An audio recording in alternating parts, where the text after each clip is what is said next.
Les informations pour ce lundi 12 août. Bonsoir.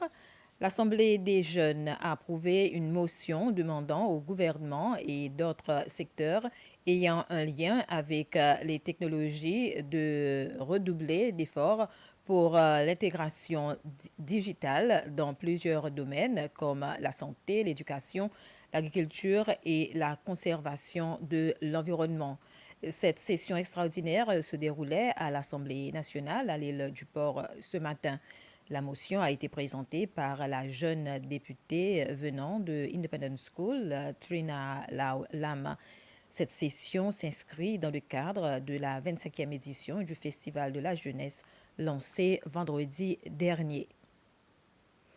Les candidatures sont désormais ouvertes aux personnes qui souhaitent poursuivre leurs études dans le domaine de la transformation digitale.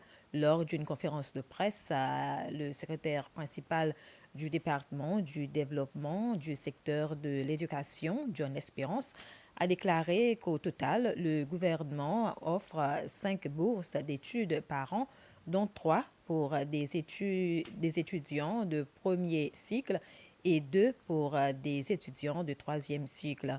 Le programme de bourse est une réponse directe à l'objectif de transformation numérique du pays.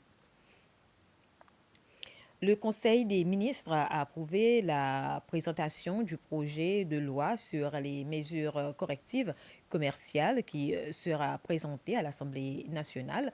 Le projet de loi introduit des mesures telles que les mesures anti-dumping et des mesures de sauvegarde destinées à protéger les industries nationales contre les pratiques commerciales déloyables et à stabiliser les marchés.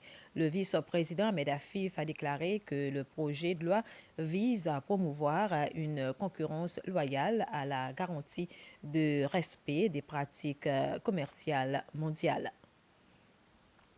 L'Église adventiste du 7e jour, en collaboration avec les organisations internationales Singing Tree et The Institute of Young for Christ, a organisé son premier camp de vacances musicales. 60 jeunes âgés de 7 à 18 ans apprennent à jouer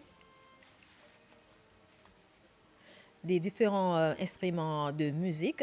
Le camp de vacances musicales a été lancé ce matin à l'église adventiste de Saint-Louis et se poursuivra pendant 2 semaines. Voilà, c'était les informations. Bref, merci de votre attention.